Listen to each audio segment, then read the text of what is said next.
சுகமே சூழ்க. விரதங்கள் அப்படிங்கிறது நிச்சயமான வெற்றியை கொடுக்கும் அப்படின்னு நான் தொடர்ந்து சொல்லிக்கிட்டே வரேன். அதுக்கு ஒரு சக்சஸ் ஸ்டோரி சமீபத்தில் நடந்தது, அதை உங்கள்கிட்ட பகிர்ந்துக்க ஆசைப்படுறேன். கவிதா அப்படிங்கிற பொண்ணு எனக்கு நான் நல்லா படிச்சிருக்கேன், நல்ல எக்ஸ்பீரியன்ஸ் இருக்கு எல்லா ஃபீல்ட்லையும். எனக்கான ஒரு சிறந்த வேலை, என்னுடைய திறமைக்கேற்ற ஒரு நல்ல சம்பளத்தில் வேலை அமையவே மாட்டேங்குது, நான் தொடர்ந்து முயற்சி பண்ணிக்கிட்டே இருக்கேன் அப்படின்னு சொன்னாங்க. ஆனால் அப்போ ஒரு குறைந்த சம்பளத்தில் ஒரு இடத்துல வேலை பார்த்துட்டு இருக்கிறாங்க. அவங்க மிதுன ராசி. பொதுவாக மிதுனம் கன்னி இது ரெண்டுமே புதனோட ராசிகள். புதன்னாலே ரெட்டை.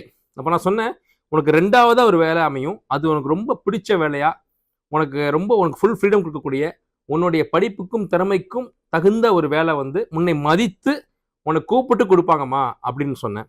அப்போ அந்த பொண்ணு சொன்னாங்க, நான் எத்தனையோ பெரிய பெரிய கம்பெனிகள்லேருந்து சின்ன கம்பெனிகள்லேருந்து ஸ்டார்ட் அப் வரைக்கும் எல்லாருக்குமே நான் அப்ளை பண்ணிட்டு தான் இருக்கிறேன், ஆனால் எதுவுமே கிடைக்கல. ஆனால் நீங்கள் கூப்பிட்டு வேலை கொடுப்பாங்கன்னு சொல்கிறீங்க, இது எப்படி நம்பவே முடியலையே அப்படின்னு சொன்னாங்க. பிரசன்னமாக எனக்கு வரும்போது அவங்க இன்னும் மிக குறுகிய காலத்தில் அப்படி ஒரு வேலை அவங்க அமைய போகுது அப்படின்னு சொன்னேன். பட் அவங்க அதை நம்புறதுக்கான இடத்துல இல்லை. ஸோ அப்போ நான் சொன்னேன், மிதுனமும் கன்னியும் புதன் வீடுகள், நீங்கள் ஒன்று பண்ணுங்க, எனக்கு நல்ல வேலை அமையணும் அப்படின்னு ஒரு வேண்டுதல் வைத்து விரதம் இருங்க. எங்கிட்ட பிரசனம் பார்த்த டயத்தில் பார்த்தீங்கன்னா அதுக்கு அடுத்து வரக்கூடிய மாதம் புரட்டாசி மாதமாக இருந்தது. புரட்டாசி அப்படிங்கிறது கன்னி வீட்டில் சூரியன் இருக்கிறது தான் புரட்டாசி மாதம். அப்போ கன்னி அப்படிங்கிறது புதனோட வீடு. புதன்னாலே சரஸ்வதி, அதனாலதான் அந்த புரட்டாசியில நவராத்திரியில நம்ம சரஸ்வதி பூஜை கொண்டாடுறோம். அப்ப நான் என்ன சொன்னேன், இந்த புரட்டாசி அப்படிங்கிற மாதத்துல பாத்தீங்கன்னா எல்லாருமே பெரும்பாலான மக்கள் அசைவத்தை தவிர்த்து சைவத்தை கடைபிடித்து அந்த நவராத்திரியை கொண்டாடுவாங்க. நீங்க வரக்கூடிய புரட்டாசி மாசத்துல புரட்டாசி விரதத்தை மேற்கொள்ளுங்க அப்படின்னு சொல்லியிருந்தேன். அவங்க சொன்னாங்க, இது வரைக்கும் நான் அசைவத்தை விட்டு கொடுத்ததே இல்லை, எந்த விரதமும் இருந்ததே கிடையாது, அதுவும் புரட்டாசி விரதம் இருந்ததே கிடையாது அப்படின்னு சொன்னாங்க. அப்ப நீங்க தான் புரட்டாசி விரதம் இருக்கணும். ஏன்னா நீங்க எதை ஒண்ணு செஞ்சதே இல்லை, எதை நான் விட்டு கொடுத்ததே இல்லையோ அதை ஒரு தற்காலிகமா ஒரு குறிப்பிட்ட ஒரு மாசத்துக்கு ஊரோட ஊரா நீங்களும் விட்டு கொடுத்து அதை இழந்து ஒன்றை பெறுங்க அப்படின்னு சொல்லியிருந்தேன். அப்ப அந்த வார்த்தைக்கு மதிப்பளித்து அவங்க முதல் முறையாக செப்டம்பர் மாதம் 17ஆம் தேதி அந்த பௌர்ணமி தினத்தன்னைக்கு செவ்வாய்க்கிழமையில புரட்டாசி பிறக்குது. அந்த நாள்ல இருந்து அவங்க என்னுடைய வார்த்தைக்காக மதிப்பளித்து புரட்டாசி விரதத்தை கடைபிடிக்கிறாங்க.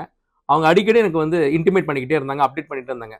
சார், நான் நார்மல் டேஸை விட இப்போதான் எனக்கு நிறைய டெம்ட் ஆகுது, எனக்கு அசைவ உணவு சாப்பிட்றதுக்கு, ஆனால் நீங்கள் சொன்னதுக்காக நான் கடைபிடிச்சிட்டு இருக்கேன் அப்படின்னு அடிக்கடி சொல்லிட்டே இருப்பாங்க. நிச்சயமா இந்த புரட்டாசி மாதத்துடைய முடிவில் உங்கள் விரதத்துக்கு நிச்சயமா ஒரு பலன் கிடைக்கும், கண்டிப்பாக உங்களுக்கு வேலை கிடைக்கும் அப்படின்னு சொல்லிக்கிட்டே வந்திருந்தேன். அதில் பாருங்க ஒரு ஆச்சரியம், கரெக்டாக புரட்டாசி 17ஆம் தேதியில் நவராத்திரி ஆரம்பிக்குது. அக்டோபர் மாதம் 3ஆம் தேதி, கிட்டத்தட்ட முந்தா நேற்று வியாழக்கிழமை அன்னைக்கு அவங்களுக்கு அவருடைய நெருங்கிய நண்பர் ஒரு ஸ்டார்ட் அப் ஆரம்பிக்கிறாரு. அந்த ஸ்டார்ட் அப்ல இந்த பொண்ணுக்கு அவரே வரவழைத்து, இந்த ஆர்கனைசேஷனுக்கு நீ ஒரு தூணா இருந்து எனக்கு அடுத்த லெவலுக்கு கொண்டு போகணும் அப்படின்னு சொல்லி அவங்கள அழைத்து, அவங்களுக்கு ரொம்ப பிடித்த சாய்பாபா கோயில்ல வச்சு எடுத்தவனே சம்பளத்தையும் கொடுத்து, அப்பாயின்மெண்ட் ஆர்டர் கூட இல்லை, நீ தான் வர்ற அப்படின்னு சொல்லி பணத்தையும் கொடுத்து அவங்கள தன்னுடைய அலுவலகத்தை பணி அமர்த்தியிருக்காரு. ஸோ அதை கேட்டுட்டு உடனே எனக்கு ஃபோன் பண்ணி சொன்னாங்க, நீங்க சொன்னது பழிச்சிருச்சு சார், நிச்சயமா எனக்கு நானே எதிர்பார்க்கல, எப்பவோ நான் எங்கேயோ படித்த ஒரு சர்டிபிகேட் கோர்ஸுக்கு எனக்கு இப்ப பயன்படுத்தி அதை பேஸ் பண்ணி எனக்கு அந்த வேலை கிடைச்சிருக்கு அப்படின்னு சொன்னாங்க.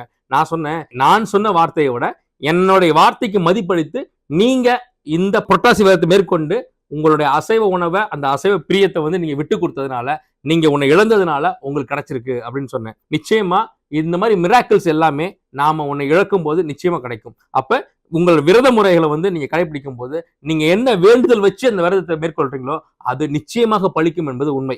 ஆனா அந்த விரதத்துல நீங்க ரொம்ப உறுதியா இருக்கணும். ஒன்றை நீங்க இழக்கணும்னு முடிவு பண்ண போதா அது உங்களை தேடி தேடி வரும். அப்ப அது தேடி தேடி வரும்போதும் அதை தவிர்த்து நீங்க அந்த விரதத்துல உறுதிப்பட இருக்கும்போது நிச்சயமா நீங்க என்ன வேண்டீங்களோ அது உறுதியா கிடைக்கும். ஸோ நான் எல்லாரையும் உங்ககிட்ட அன்போடு கேட்கறதுன்னா, உங்களுக்கு ஏதாவது தேவைப்படுது, ரொம்ப நாள் போராடிட்டு இருக்கீங்க அப்படின்னா, உங்களுக்கு ரொம்ப பிடித்த ஒரு விஷயத்த தற்காலிகமாச்சும் அதை இழந்துட்டு அந்த வேண்டுங்கிற ஒரு விஷயத்துக்காக ஒரு உறுதிப்பாடோட நீங்க விரதம் இருங்க. அதுக்காக இந்த விழாக்கள் எல்லாத்தையும் நீங்க பயன்படுத்திக்கங்க. நிச்சயமா அந்த விரதங்கள் உங்களுக்கு வேண்டியதை பெற்றுத்தரும். சுகமே சூழ்க.